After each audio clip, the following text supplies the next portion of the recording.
was going to read you the Q&A, but I'm not doing that. So I want to thank you for coming. Now, more than anything, though, we're here today because of the countless parents who came here, met with us, cried with us, told us their powerful, compelling, and tragic stories. Today, the Senate keeps its promise to every parent who's lost a child because of the risks of social media. Today, after a lot of hard work, a lot of twists and turns, we'll pass COSA and COPPA. They will perhaps be the most, COSA and COPPA will be the most important updates to federal laws protecting kids on the Internet in decades, and a very good first step. For COSA, Blumenthal and Blackburn fought to give kids and parents the tools and safeguards and transparency they need to protect our children's health and well-being. For COPPA, Senator Markey and Cassidy worked to protect the personal information for children and teenagers and ban targeted advertising aimed at them. Now we call on the House to pass these common-sense, bipartisan, life-saving bills. The overwhelming vote we received here on the floor of the Senate should importune the House to act and act quickly, and we hope it will do just that. Now on the tax bill.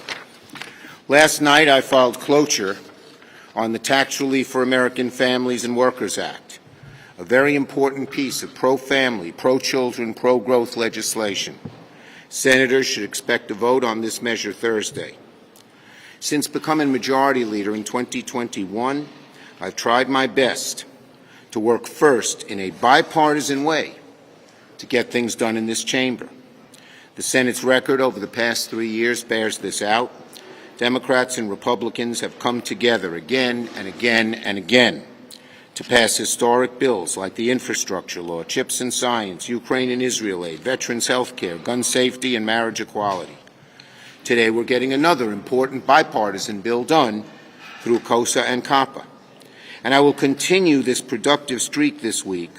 I want to continue this productive streak this week with a vote on the tax bill to deliver so many benefits to American families. We all know that expanding the child tax credit will do immense good, taking more than 500,000 kids out of poverty and giving 16 million kids, mainly poorer, working-class kids, $16 million in increased benefits. This bill shouldn't be difficult. It's bipartisan. It passed the Senate, the Republican House, with a vote of 357 to 70. It was mainly put together by the Republican head of the Ways and Means Committee, hardly a flaming liberal. This bill should remain bipartisan, as it has been up to this point. We hope that it will. We hope that it will. Look, there are a lot of difficult votes we have to take in this chamber, but this bill is not one of them. To my Republican colleagues, step up and support the bill. I've made clear throughout my term as Majority Leader and even before that as Minority Leader that Democrats will not shy away from moving forward on important issues when necessary, to fight for families, give them a chance to see where their elected representatives stand. Putting senators on the record is one way progress is made on important issues, and it's what we did on choice, IVF, and contraception last month. This week is a classic example of how we can do both in the Senate. Pass bipartisan legislation to get things done for the American people like COSA and COPPA with a large bipartisan majority, but also put pressure on Republicans to show where they stand on important issues like the child tax credit, affordable housing, and R&D, particularly on a bill like this, which is bipartisan, was drawn up by Democrats and Republicans. So this week, the American people will get a chance to see which senators in reality support tax relief for parents, for families, for small business, for housing. And then we're going to see who opposes it. Over the past few days, some Republicans have falsely claimed that Democrats somehow oppose the child tax credit. This vote should end that false argument once and for all. Oppose it? We don't. What are they going to do? Expanding the child tax credit is one of the most significant achievements Democrats have made under the Biden-Harris administration. If anyone wants to know who actually opposes expanding the child tax credit, go ask the 49 Republican senators who voted against the child tax credit when we passed the American Rescue Plan. Ask them, why did you oppose it? And then why are you voting against this bipartisan bill this week? Here's the truth. Democrats want to pass the tax package because it helps lift kids out of poverty, helps poor and working class families. It will also reward businesses that invest in R&D and create a lot of new jobs. And one of our greatest problems, housing, the low-income housing tax credit is one of the best tools we have for expanding the supply of housing. So Democrats are ready and raring to go. The American people deserve tax relief. The big question right now is, will Republicans follow their colleagues in the House and join us, or will they stand in the way? Senator Blumenthal. Thank you. Thank you, Senator Schumer, for your leadership on the child tax credit issue, but most importantly for today, thank you for giving us a vote and for your strong and passionate advocacy in giving kids and parents back control over their online lives. What took so long? Opposition from big tech. We have broken the grip that big tech has on this process. This vote was overwhelmingly bipartisan, as was co-sponsorship of the bill at the end of the process. 3/4 of the Senate, evenly divided, Republican and Democrat, co-sponsored the Kids Online Safety Act. Democracy works if we have bipartisan support. And finally, I want to add my thanks to the parents and young people who were the main advocates here, the most effective advocates for this bill. I'm hopeful that in the next 4 weeks, they're going to continue this fight, cajole and convince our House colleagues that there is an urgency here that is unquestionable and undeniable. We need to pass this measure when kids go back to school and our congressional colleagues come back to Washington. I know that House leadership is very interested, and many in the House have expressed strong support for this bill. I'm hopeful that we'll have the same kind of overwhelming bipartisan support in the House as we did in the Senate. But overall, it is a historic, monumental day. The public interest has prevailed. The big tech business model here, more kids' eyes and eyeballs for longer periods of time, more advertising dollars, more revenues and profits. That's a business model that has to be abandoned after the Kids Online Safety Act, because we have given parents the tools and safeguards to disconnect from those addictive features and from the black box algorithms that drive content at them. Bullying, eating disorders, self-harm, fentanyl, sex exploitation. A lot of positive on social media, but the bad stuff is really scary and vile. So thank you to the parents and kids. We're counting on you.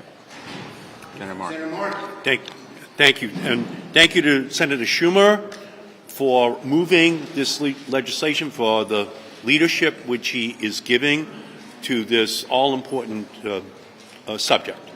Thanks to Dick Blumenthal. And I want to thank Bill Cassidy, my Republican co-sponsor of the Child and Teen Online Privacy Protection Act. We have a crisis in America. There's no bill more important than this bill for our country right now. According to the CDC, the Centers for Disease Control, 2 years ago, 1 in 3 teenage girls contemplated suicide. 1 in 10 teenage girls in the United States attempted suicide 2 years ago. 1 in 5 LGBTQ youth attempted suicide 2 years ago in our country, the CDC points the finger at social media as a big contributor to the mental health crisis in teenagers and children in our country. The Surgeon General has now issued a Surgeon General's report pointing the finger at social media as a big part of this crisis in America amongst young people. Parents know it. The teenagers themselves know it. So what my legislation does is it lifts the age up to age 17 to be given protections. And the protections are, number one, if a teenage girl goes online to get information about bulimia, there cannot be a targeted ad now coming back from dozens, hundreds of companies towards that girl. That's prohibited. No targeting of ads towards these teenagers, these vulnerable kids, these children in our society. Number two, the teenager or the parent can say, erase all information that you've gathered about my child. Erase it. That post was a mistake.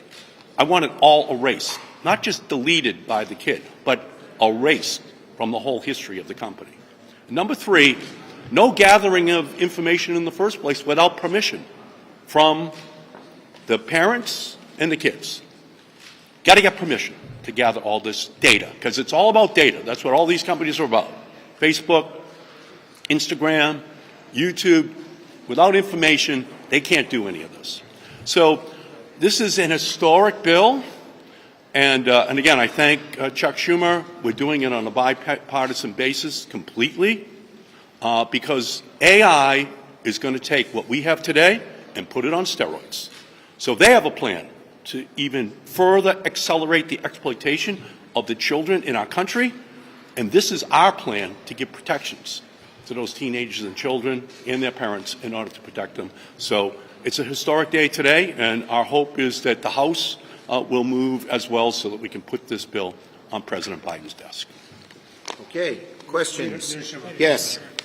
Following the President's announcement the other day about Supreme Court proposals, do you plan to bring any of these pieces of legislation to the floor before the election? Look, the Supreme Court is a morass. It's a true morass, both ethically and substantively. Ethically, it is just outrageous that hard-right, wealthy people who are actually paying groups to go to the Supreme Court are at the same time giving gifts worth, in total, over millions of dollars, whether it be trips or buses or cars or hotel stays, to those same Supreme Court justices. And Chief Justice Roberts has fallen down on the job. He should be much stronger. And it's also a morass substantively. This court is taking away people's rights left and right. Of course, a women's right to choose, but so many other ways where they're helping the powerful big interests against the average person. Taking away democracy to give the president immunity for official acts is nothing short of outrageous. And I'm looking at legislation to undo that. I believe you don't need a constitutional amendment. Could you do it by legislation? And so I think they need a lot of changes, and we're looking at a whole lot of things. Okay? Yes. Would Mark Kelly be a strong vice presidential running mate for Kamala Harris? And if he was elected vice president, would it affect your ability to hold the seat in 2026, 2028? I think I have total confidence that Vice President Harris will choose a great vice presidential candidate. Yes. But do you have any concerns that a potential Kelly selection could put a swing seat at risk in 2026? I have complete faith in Vice President Harris's choice. Yes. On the NDAA, do you plan to bring that up for a vote before the election? Look, we want to get the NDAA done. It's complicated by the fact that the House filled their NDAA bill with huge numbers of poison pills and other things designed to defeat it. There are provisions in that bill that could bring the whole thing down. And so we're looking at it very carefully. We want to get it done for sure by the end of the year. Yes. If Vice President Harris is elected president and you're still the majority leader come January, do you anticipate giving the Sinema, Murphy, Langford border bill another shot at a vote? Well, look, that bill was a great bill. It showed that Democrats want to be tough on border. It also showed that Republicans really don't care about the border. They much prefer to make it a political issue. a bill that was supported by the Wall Street Journal editorial page, the Border Patrol guards, and lots of Republicans when they saw it before Donald Trump said he didn't want it to pass because he wanted chaos to win the election.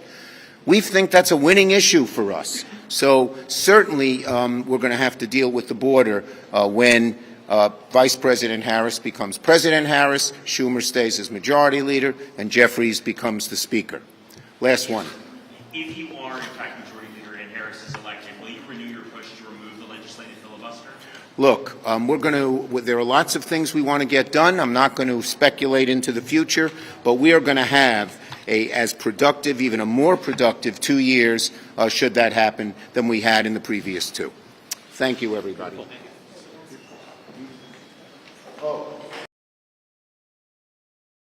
American women's team won.